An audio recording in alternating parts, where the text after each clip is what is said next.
My nanny told our entire neighborhood she was my husband's wife, and I was the help because I was Asian. Now, she's banned and deported. We hired Lauren 2 years ago when I went back to work at the pharmaceutical company after my second child was born. She had great references, CPR certified, spoke 3 languages. My husband Tom and I both worked demanding jobs, needed someone reliable for our boys, ages 2 and 5. Lauren was perfect, always on time, kept the house spotless, taught the kids basic French. I gave her bonuses regularly, paid her vacation time, treated her like family. She ate dinner with us most nights, had her own room in our house for when she stayed late. I even helped her get her green card sorted, wrote recommendation letters, paid for her continuing education courses in child development. That's why what happened next was such a betrayal. It started small. The mailman mentioned how nice Mrs. Lauren was when I collected packages one Saturday. I corrected him. Said I was Mrs. Walker. Lauren was our nanny. He looked confused but didn't say anything else. Then the pool maintenance guy asked if the other lady needed him to show her how to check the chemicals. What other lady? He meant me. Said Lauren had introduced herself as the homeowner and told him I was the help. Still, I gave her the benefit of the doubt. Maybe there was a language misunderstanding. Lauren's English was perfect, but maybe she misspoke. Tom said I was being paranoid. But then our 5-year-old Jake came home from the park upset. Said his friend Bradley's mom asked why mommy Lauren lets the Asian nanny pick him up from school sometimes. Jake was confused. Told her I was his real mommy. Bradley's mom didn't believe him. Said Lauren had been very clear about being married to Tom for 8 years. I confronted Lauren immediately. She broke down crying. Admitted she'd been telling everyone in the neighborhood she was Tom's wife because it was easier than explaining.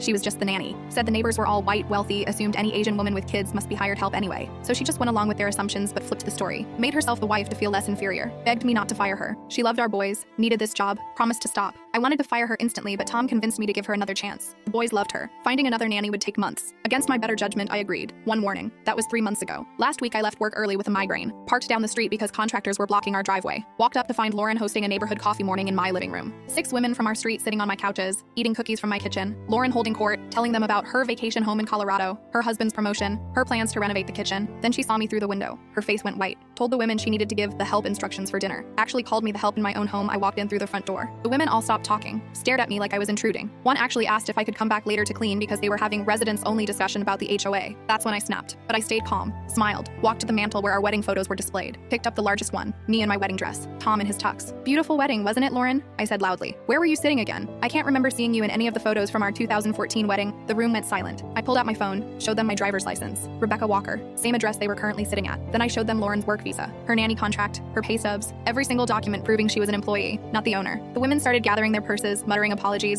fleeing like rats. Lauren stood frozen in my living room. I called Tom, told him to come home immediately. Then I called my lawyer, not to sue, better, to report visa fraud. See, Lauren's green card application had been sponsored by us as her employers. By claiming to be the homeowner and Tom's wife, she'd committed fraud federal offense. Immigration takes that very seriously. Tom arrived to find Lauren packing frantically. She begged us not to report her, said she'd leave quietly, but the damage was done. 6 neighbors thought I was the hired help in my own home. My own children were confused about who their real mother was. The lawyer filed the report that afternoon. Lauren was detained by ICE 2 days later at the airport trying to leave the country. Her visa was revoked. She's now banned from returning to the United States for 10 years minimum. The neighbors avoid eye contact when they see me. Good. Let them sit with their embarrassment.